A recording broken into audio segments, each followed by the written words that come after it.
barrel actually, like, what's that? Is it in It- two barrels? It goes in 2 barrels. So this is where innovation really comes in with our company. So innovation is a big part of our process. We try to do new things in the bourbon world, do things differently to see I'm gonna what, have a like, little sip of water first, yeah, do that. just to clear the palate. Yes, exactly. I'm sorry to interrupt. Go Oh ahead. no, it's okay. So we like to innovate and try new processes of whether most of it barrel aging stuff.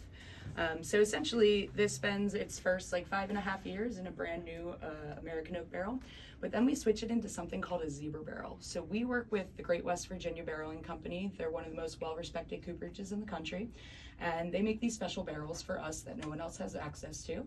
So it'll be a cherry wood stave and an oak stave going around the barrel, and it kind of looks like a zebra. Because you go one wood to the other Yeah, one. exactly. It's totally different, isn't it? Uh-huh. That mouthfeel is completely different. So we do something special with it as well. So we use an infrared burner on the barrel instead of charring it. So when you char a barrel, essentially you're heating the sugars forward. The sugars are what are making your flavor in the whiskey. So it's not just an actual barrel that is wood, it's been burned. It's been burned. Right, That's right. all whiskey. So it has to be charred in some format. Huh. But we use an infrared burner. So think about it this way. Essentially, instead of burning the sugars forward, we're heating them forward. So I think you're going to get a lot of lighter notes of the cherry wood from it than you would if you actually burned the wood. So it's just something different that we're working on, and it really like shows the innovation that we have when it comes to making bourbon. Well, that's also the 3 pillars of Bardstown, right? They have innovation, collaboration, transparency. So everything they're doing, they're pushing the boundaries of bourbon. And it's really neat. Even at the distillery, they're trying to age, their rick houses are all glass, where they age the barrels.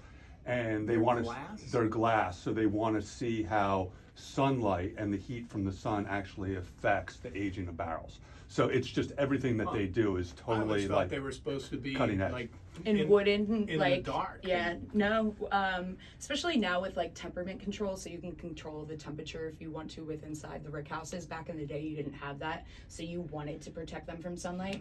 Now we live in a whole different world. So if you whiskey with keep it hot technology. or cool, it changes It does. what the taste gets into the whiskey. And that's why like Kentucky is a great place to age your whiskey because of the weather changing constantly. So kind of, I guess the it weather. like contracts, the wood contracts in the winter, so it's not doing as much work and it's kind of just sitting there. Then once the summer heat comes in, then it releases a little bit, and that's when your flavors really start to happen. Yeah. It's like opening a window, Yes. Yeah. right? Like you're letting the heat in and out, and it brings some of the Like the whiskey, I guess, yeah, right? yeah. In and out of the wood, Water, right? exactly. Huh. Wow, that is. It's amazing that there's such a difference between the two when you think, oh, it's just bourbon. And they're both six. Well, that's a rye, so it is a little bit different. Yeah. Rye again is a spicier grain. It's also a lot more of a difficult grain to work with. So the reason ryes are typically more expensive in the market is because they actually stick to the side of the mash tun, and it's a lot harder to clean. Huh. So you're paying for labor essentially when you're drinking a Man, rye. that rye is difficult. Yeah. That's going to be me in about 10:45. Yeah, it's, yeah. After I have a couple of bourbons at 8:30. Yeah, it's amazing in a cocktail too. It's a morning It's show, amazing bourbon cocktail. tasting with the Bardstown Bourbon Company. Sarah and Tony have joined us. We've got 2 or 3 more to taste. I'll be right back after a quick check of the roads.